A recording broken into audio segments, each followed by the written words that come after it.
கர்த்தரும் இரட்சகருமாயிருக்கிற இயேசு கிறிஸ்துவின் ஈடுணையற்ற நாமத்தில் நன்றிய வாழ்த்தினை தெரிவித்துக் கொள்கிறேன். இந்த நாளிலும் வேத வசனத்தின் தியானத்திற்காக சங்கீதங்களும் புஸ்தகம் 112வது சங்கீதம் அதனுடைய 1-2 வசனம் இப்படி சொல்லுகிறது. அல்லேலூயா, அல்லேலூயா. கர்த்தருக்கு பயந்து அவருடைய கட்டளைகளில் மிகவும் பிரியமாயிருக்கிற மனுஷன் பாக்கியவான். அவன் சந்ததி பூமியில் பலத்திருக்கும், செம்மையானவர்களின் வம்சம் ஆசீர்வதிக்கப்படும். ஆம் பிரியமான தேவ பிள்ளைகளே, யார் இந்த உலகத்தில் ஆசீர்வதிக்கப்படுவார்கள்? சங்கீதக்காரன் இப்படி சொல்லுகிறான், அவருடைய கட்டளைகளில் மிகவும் பிரியமாயிருக்கிறவர்கள். மிகவும் பிரியமாயிருக்கிறவர்கள். எப்படி மிகவும் பிரியமா இருக்கலாம்? எப்படி ஆண்டவருக்கு பிரியமான வாழ்க்கை வாழலாம் என்றால், யார் கர்த்தருடைய வசனங்களுக்கு, யார் கர்த்தருடைய வார்த்தைகளுக்கு கீழ்ப்படுகிறார்களோ. எப்படி கீழ்ப்படுகிறார்கள்?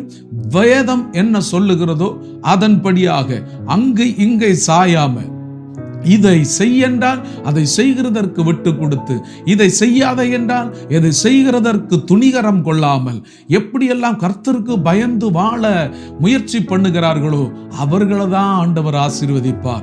அப்போ நாம் இன்றைக்கு ஒரு தீர்மானம் எடுத்துக்கொள்ளலாம். ஆண்டவரே, நான் பல நேரங்களில் கர்த்தருடைய வார்த்தைகளை விட்டு பின்மாறினதுண்டு, கர்த்தருடைய வார்த்தைகளுக்கு செவி கொடுக்காமல் இருந்ததுண்டு, கற்பனைகளுக்கு கீழ்ப்படியாமல் இருந்ததுண்டு. வசனங்கள் தெரியாதவர்கள் அல்ல, தெரிந்தும் துணிகரமாக பல நாட்கள் நாம் வசனத்தை விட்டு, ஆண்டவருடைய வார்த்தையை விட்டு பின்மாற்றத்துக்கு நேராக கடந்து போனதுண்டு.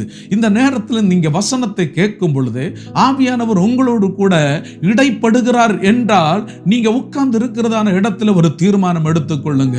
கர்த்தருடைய வார்த்தையில, கர்த்தருடைய கட்டளைகளில நானும் மிகவும் பிரியமாய் இருக்க விரும்புகிறேன். மிகவும் பிரியமாய் இருக்கிறவர்களை ஆண்டவர் என்ன செய்ய போகிறாரா?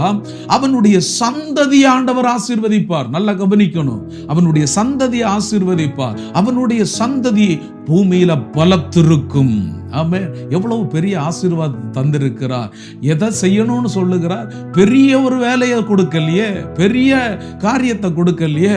நீ சில மலையை நீ சாய்த்து கொண்டு வந்தால்தான் இந்த ஆசீர்வாதம் தருவேன்னு சொல்லலையே.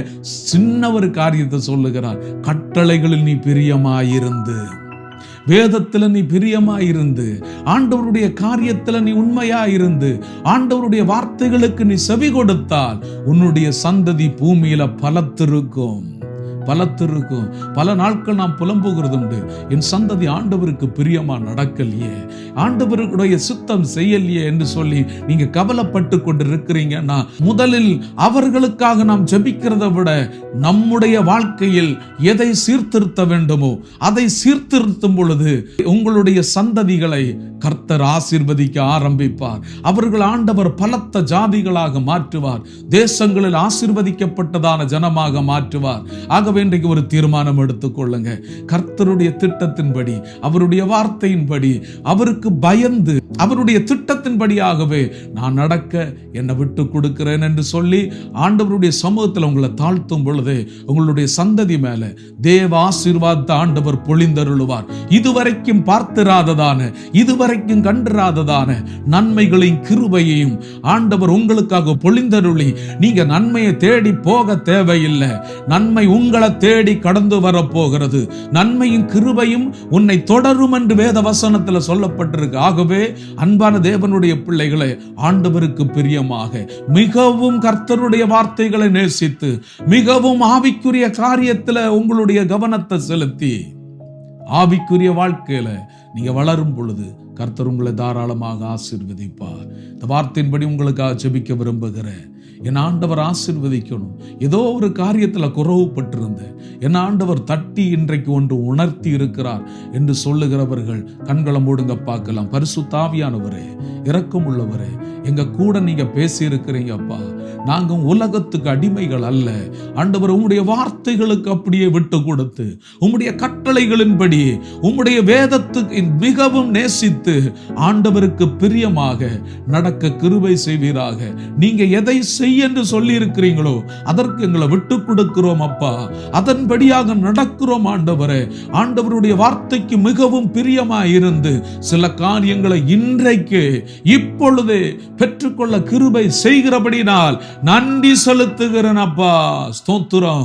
நீங்க சொல்லி இருக்கிறீங்க சந்ததிகளை பலத்திருக்க பண்ணுவேன் என்று சொல்லி, இயேசுவின் நாமத்தினால் தம்முடைய பிள்ளைகளுடைய சந்ததிகள் ஆசீர்வதிக்கப்படுவதாக, குடும்பம் நன்மையால் திருப்தியாக்கப்படுவதாக. இந்த வார்த்தை கேட்கும் பொழுது இயேசுவின் அதிகாரமுள்ள நாமத்தினால் கர்த்தருடைய பிரசன்னம் உம்முடைய பிள்ளைகளை இப்பொழுதே தொடுவதாக என்று சொல்லி ஜெபிக்கிறேன்.